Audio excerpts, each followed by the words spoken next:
Hello, today topic is frozen shoulder. First of all हम देखते हैं फ्रोज़न शोल्डर क्या है। फ्रोज़न शोल्डर देखने से पहले हम शोल्डर के थोड़ा सा एनाटॉमी पे डिस्कशन कर लेते हैं। शोल्डर जो होता है उसको ग्लिनो-ह्यूमरल जॉइंट भी कहते हैं। ये एक बॉल एंड सॉकेट जॉइंट है।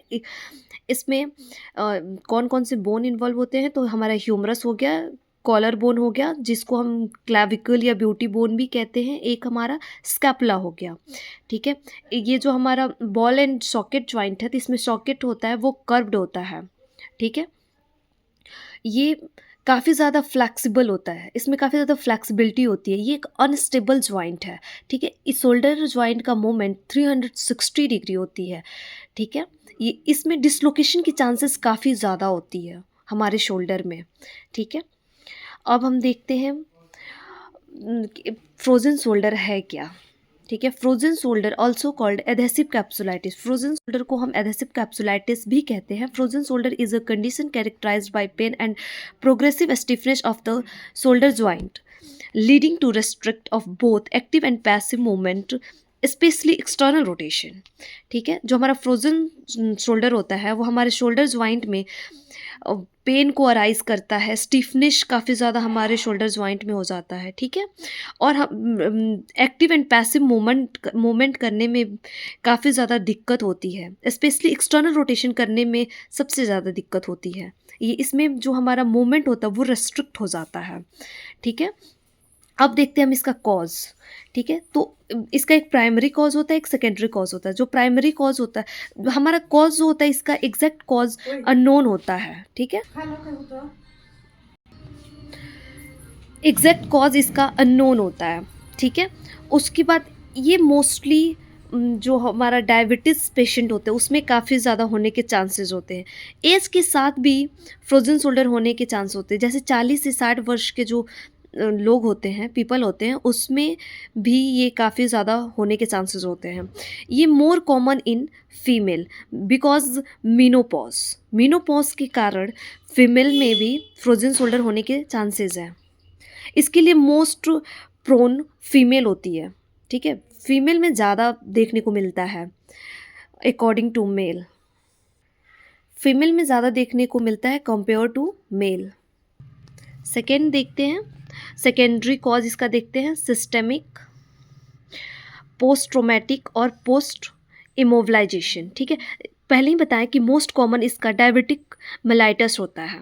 डायबिटिक पेशेंट में काफ़ी ज़्यादा होने की चांसेस होती है, ठीक है। उसके बाद थायराइड डिसऑर्डर है किसी को तो भी होने के चांसेस है, किसी को कार्डियक डिजीज़ है या स्ट्रोक हुआ है तो भी होने के चांसेस हैं, ठीक है। पोस्ट ट्रोमेटिक देखते हैं, अगर हमारे शोल्डर ज्वाइंट के अराउंड किसी भी मतलब कोई फ्रैक्चर हुआ हो या कभी डिसलोकेशन हुआ हो या किसी प्रकार की कभी पहले सर्जरी हुई हो तो भी हमारा फ्रोजन शोल्डर होने की चांसेस होती है, कंधा जाम होने का चांसेस होता है, ठीक है। या कोई पेशेंट काफ़ी ज़्यादा देर तक बेड रेस्ट रहता है या कोई भी आदमी बेड रेस्ट बहुत ज़्यादा देर तक रहता है प्रोलॉन्ग्ड, तो भी होने के चांसेस काफ़ी ज़्यादा होते हैं। अब इसकी पैथोलॉजी देख लेते हैं, ठीक है। तो इसमें जो कैप्सूल होता है, जॉइंट का जो कैप्सूल होता है उसमें इन्फ्लामेशन हो जाती है, ठीक है। Inflammation of the joint capsule, thickening and fibrosis of glenohumeral joint and coracohumeral ligament। इसमें क्या होता है ना, साइनोवियल फ्लूइड जो होता है वो डिक्रीज हो जाती है और जॉइंट की जो वॉल्यूम होती है वो भी डिक्रीज हो जाती है। इसमें रेंज ऑफ मोशन काफ़ी ज़्यादा डिक्रीज हो जाता है, specially external rotation lead to pain, stiffness and restricted range of motion. अब हम देखते हैं इसके स्टेजेस। फ्रोजन शोल्डर के 3 स्टेजेस होते हैं। फ्रीजिंग स्टेज जिसको हम पेनफुल स्टेज कहते हैं, सेकेंड होता है फ्रोजन स्टेज जिसको हम स्टिफ स्टेज भी कहते हैं, और एक थोविंग स्टेज जिसको हम रिकवरी स्टेज कहते हैं। तो फर्स्ट ऑफ ऑल देखते हैं फ्रीजिंग स्टेज क्या होता है। तो इसमें क्या होता है, सीवियर शोल्डर पेन होता है, स्पेशली नाइट पेन काफ़ी ज़्यादा होती है, ठीक है। ग्रेजुअली लॉस ऑफ मूवमेंट, इसमें जो हमारा मूवमेंट होता है शोल्डर ज्वाइंट का वो रेस्ट्रिक्ट हो जाता है, रेंज ऑफ मोशन रेस्ट्रिक्ट हो जाता है। इसकी ड्यूरेशन होती है 2 to 9 मंथ्स, ठीक है। 2 से 9 मंथ्स इसकी ड्यूरेशन होती है। अब फ्रोजन शोल्डर, ठीक है। अब फ्रोजन शोल्डर हो जाता है जिसको हम स्टिफ स्टेज कहते हैं।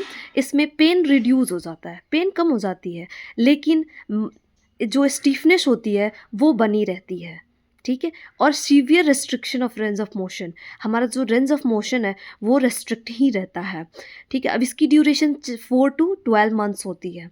अब हम थोविंग स्टेज देखते हैं, जिसको हम रिकवरी स्टेज भी कहते हैं, ठीक है? इसमें पेन जो होता है वो मिनिमल होता है, ठीक है? इसमें improvement in range of motion, जो हमारा रेंज ऑफ मोशन है, जो हमारे जॉइंट का मूवमेंट है वो इम्प्रूव होने लगता है, फंक्शन जो होता है काफ़ी रिटर्न होने लगता है, फंक्शन वर्क करने लगता है। इसकी ड्यूरेशन 6 टू 24 मंथ्स का होता है। अब देखते हैं हम इसका क्लिनिकल फीचर। इसका क्लिनिकल फीचर क्या है, ठीक है? इसमें शोल्डर पेन होती है, स्पेशली एट नाइट। इसमें जो हमारा शोल्डर होता है वो स्टीफ हो जाती है, ठीक है? Difficulty in overhead activities, limited ADL daily activity, ठीक है? तो जो डेली एक्टिविटी में क्या-क्या करने में दिक्कत होती है कि अगर हम टी-शर्ट पहनते हैं, ड्रेस कपड़े पहनते हैं, तो हमें काफ़ी ज़्यादा दिक्कत होती है। कम्बिंग बाल बनाते हैं तो हमको दिक्कत होती है।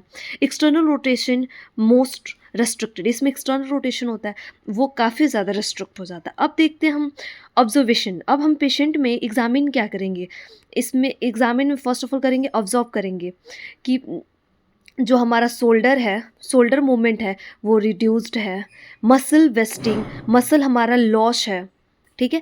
लॉस, इसमें मसल क्या होता है, लॉस होता है, ठीक है? शोल्डर मूवमेंट जो होती है वो रिड्यूस्ड होती है, ठीक है?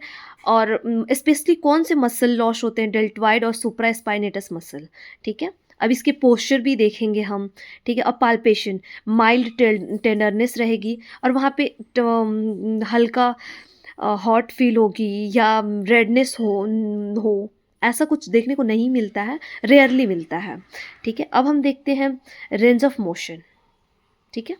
ROM, range of motion, active and passive range of motion both restricted. जो हमारा active and passive range of motion होता है दोनों रेस्ट्रिक्ट होता है।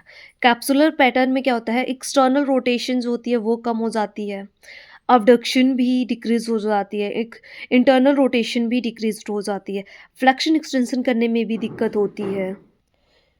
अब हम इसका स्पेशल टेस्ट देखते हैं, ठीक है?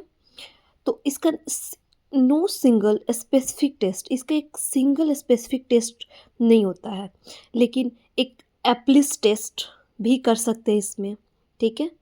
Hawkins Kennedy test, empty can test, drop arm test, lift off test, Neer test, external rotation, belly press test और अबडक्शन एंड फ्लेक्शन टेस्ट कर सकते हैं। अब हम देखते हैं इसका डिफरेंशियल डायग्नोसिस, ठीक है? डिफरेंशियल डायग्नोसिस में क्या करेंगे कि rotator cuff tear, rotator cuff, differential diagnosis में क्या होता है कि इससे और क्या बीमारी होने की चांसेस है। अगर किसी को फ्रोजन शोल्डर है तो इसमें फ्रोजन शोल्डर की वजह से और क्या होने की चांसेस बढ़ सकते हैं, कौन सी बीमारी होने के चांसेस बढ़ सकते हैं, ये होता है। तो रोटेटर कफ टियर होने के चांसेस होते हैं, शोल्डर इम्पेजमेंट सिंड्रोम, ठीक है? ओस्टियोआर्थराइटिस, सर्वाइकल रेडिकुलोपैथी, ठीक है? बाइसिपिटल टेंडनाइटिस होने के चांसेस होते हैं। ये इसके डिफरेंशियल डायग्नोसिस है। अब हम देखते हैं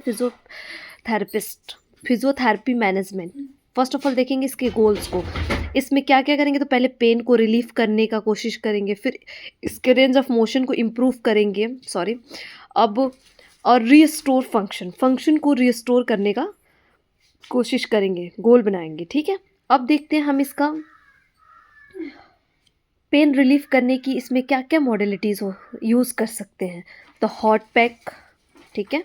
IFT, TENS, US, SWD, shock wave और लेज़र। हॉट पैक देते हैं कि वहाँ का जो मसल्स होते हैं वो रिलैक्स हो जाए, ठीक है? अगर लोकलाइज्ड पेन है तो हम IFT यूज़ करेंगे, अगर ये पेन रेडिएट हो रहा है, ठीक है, तो हम टेंस यूज़ करेंगे, US यूज़ करेंगे, ठीक है?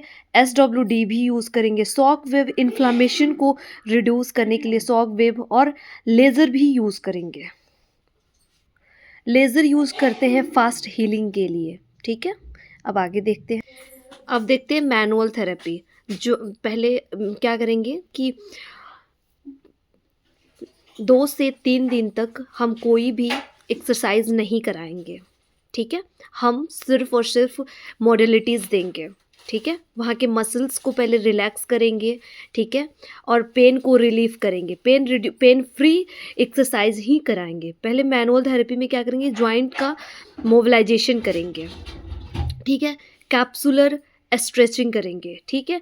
फिर स्कैपुलर मोबिलाइजेशन करेंगे, ठीक है? अब एक्सरसाइज में क्या क्या करा सकते हैं, तो पेंडुलम एक्सरसाइज करा सकते हैं, वॉल क्लाइंबिंग एक्सरसाइज करा सकते हैं, active assistive range of motion, strengthening exercise, towel exercise, well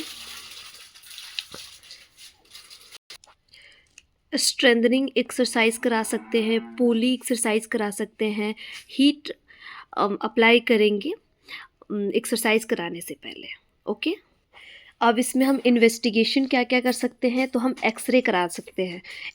x ray कराएंगे, उसके बाद एमआरआई कराएंगे, फिर हम अल्ट्रासाउंड कराएंगे या ब्लड टेस्ट कराएंगे, डायबिटिक तो नहीं है, डायबिटिक पेशेंट तो नहीं है। प्रोग्नोसिस देखते हैं, generally good, self limiting condition, recovery 1 to 3 year, diabetic patient slowly recovery होती है, डायबिटिक पेशेंट में स्लोली रिकवरी होती है, अर्ली फिजियो इम्प्रूव आउटकम। अब इसका असेसमेंट देखेंगे हम अगले वीडियो में। Thank you for watching this video, thank you so much.